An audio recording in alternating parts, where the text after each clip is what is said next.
446 میں آ کر شیعوں کی حکومت کو ختم کیا تغرل بیگ سلجوکی نے۔ سلجوک مسلمان ہوئے تھے محمود غزنوی کے دور میں، سلجوک ان کے بڑے کا نام تھا۔ تو ایک دفعہ محمود غزنوی نے سلجوک سے پوچھا اگر مجھے تیری مدد کی ضرورت ہو تو کتنے آدمی پیش کر سکتے ہو؟ تو اس نے ایک تیر دیا، کہا یہ ایک تیر ہے میرا، کسی کو یہ تیر بھیج کر میرے علاقے میں بھیج دو تو چند گھنٹوں میں 1,00,000 تلواریں تیرا پہرا دینے کے لیے تیار ہوں، میرے پاس اتنی طاقت ہے۔ تو یہ سلجوک کی نسل میں تھا تغرل بیگ۔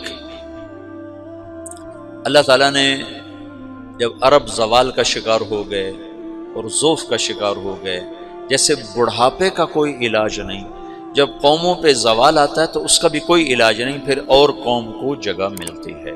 جیسے بڑھاپا ایک فرد پہ آتا ہے، ایسے بڑھاپا قوم پہ آتا ہے۔ قوم کا بڑھاپا جوانی میں نہیں لوٹ سکتا، جیسے فرد کا بڑھاپا جوانی کی طرف نہیں لوٹ سکتا، قوم کا بڑھاپا جوانی کی طرف نہیں لوٹ سکتا، کوئی علاج نہیں، نئی نسل کا آنا ہی علاج ہے۔ تو عرب دھل چکے تھے، 600 سال بہت ہوتے ہیں حکومت کو، اپنی صفات گم کر چکے تھے، اب نئے خون کی ضرورت تھی۔ تغرل بیگ پہلا شخص تھا جس نے آ کر اہل السنت والجماعت کو استحکام بخشا، شیعوں کی حکومت کو ختم کیا، بغداد سے، شام سے، ان سارے علاقوں سے۔ صلاح الدین ایوبی نے اسماعیلی شیعہ کی حکومت کو ختم کیا، مصر۔ العاضد ان کا آخری خلیفہ تھا۔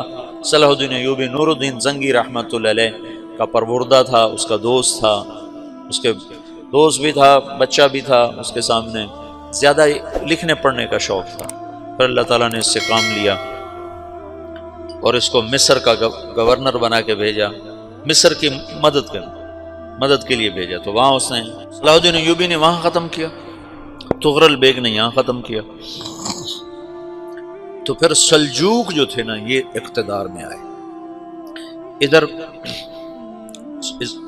ختم ہو گئی سلطنت بنو عباس کی، مصر ایک چھوٹی سی ترکوں کی سلطنت۔ تو اللہ تعالیٰ پھر مرکزیت کے لیے ایک نظام چلایا، دو لشکر آپس میں لڑ رہے ہیں ایک میدان میں، ایک جنگلی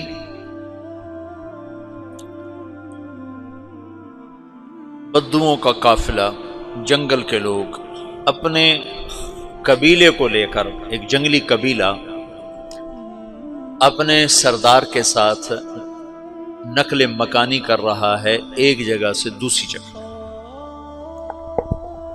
اللہ کا نظام کہ یہ لوگ چلتے چلتے چلتے اس وادی میں پہنچ گئے جہاں جنگ ہو رہی ہے، دو لشکر آپس میں لڑ رہے ہیں۔ جب یہ وہاں پہنچتے ہیں تو ایک لشکر کے قدم اکھڑ رہے ہیں اور دوسرا غالب آ رہا ہے۔ ان کو نہیں پتا شکست کھانے والے کون ہیں اور فتح پانے والے کون ہیں، ان کو نہیں پتا۔ اس جنگلی قبیلے کے سردار کا نام بھی تغرل ہے، تغرل۔ تو یہ سردار کہتا ہے جو شکست کھا رہے ہیں ان کی مدد کرو، کچھ پتہ نہیں کون ہے، کہتا جو شکست کھا رہے ہیں ان کی مدد کرو۔ تو 400 وحشی جنگلیوں نے فاتح لشکر کے پیچھے حملہ کر دیا۔ وہ تو ایک کافی ہوتا تو 400 دوڑ جب تلواریں پڑیں تو چند لمحوں میں نقشہ بدل گیا، بھاگنے والے جم گئے اور جمنے والے بھاگ پڑے۔ جب جنگ ختم ہوئی تو شکست خوردہ لشکر کے بادشاہ نے ان کو بلایا، اسے پوچھتا ہے مجھے جانتے ہو میں کون ہوں؟ کہا نہیں۔ کہا تو تم نے میری مدد کیوں کی؟ کہا انسانی ہمدردی کی وجہ سے، تمہیں شکست ہو رہی تھی اس لیے تمہاری مدد کی۔ پھر اس نے اپنا تعارف کرایا، میں ہوں سلیمان سلجوکی، ترکی کا بادشاہ۔ مسلمانوں کا لشکر تھا اور تاتاریوں سے شکست کھا رہا تھا، تاتاری فتح پا رہے تھے، مسلمان شکست کھا رہے تھے۔ تو وہ اللہ کی غیبی مدد بن کر آئے، تو وہ اس سے کہتا ہے میرے ساتھ رہنا پسند کرو گے؟ تم نے میرے اوپر احسان کیا ہے، میں اس کا بدلہ دینا چاہتا ہوں، میرے ساتھ رہنا پسند کرو گے؟ کہنے کا کر لوں گا۔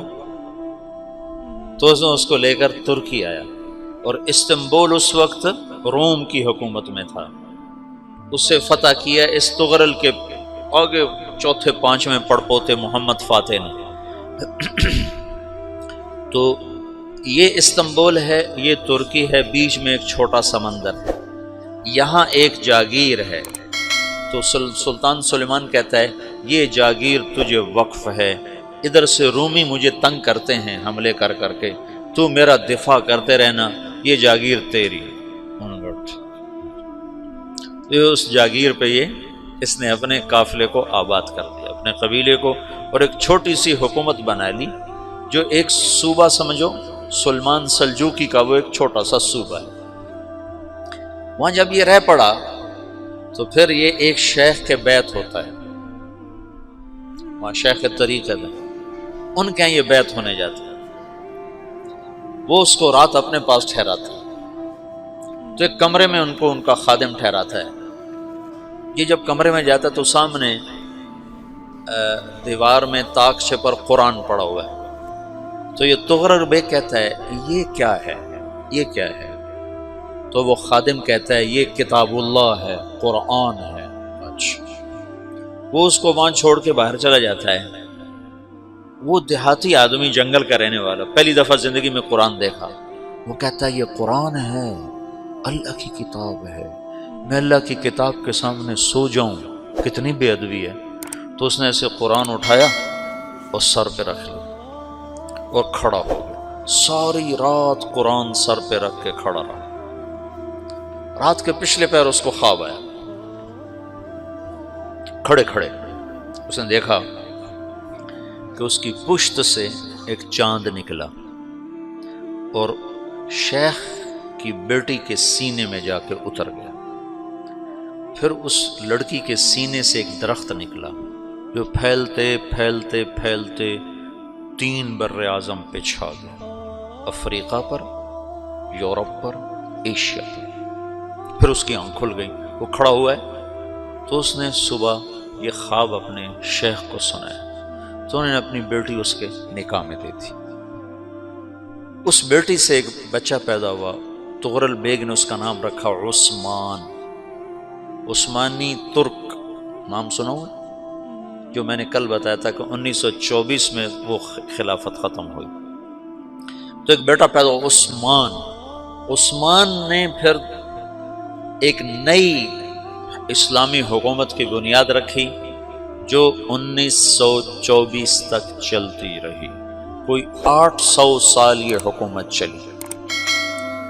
تو حکومت کا شیرازہ بکھرا، لیکن پھر جڑ جاتا تھا، پر وہ قرن اول والا جوڑ کبھی نہ پیدا ہوا، ٹکڑے بن گئے۔ ان ٹکڑوں میں اللہ لوگ پیدا کرتا رہا جو دعوت دیتے رہے، دعوت زندہ رہی۔ جو تربیت کا نظام تصوف کے ساتھ تھا، اب وہ تبلیغ کے ساتھ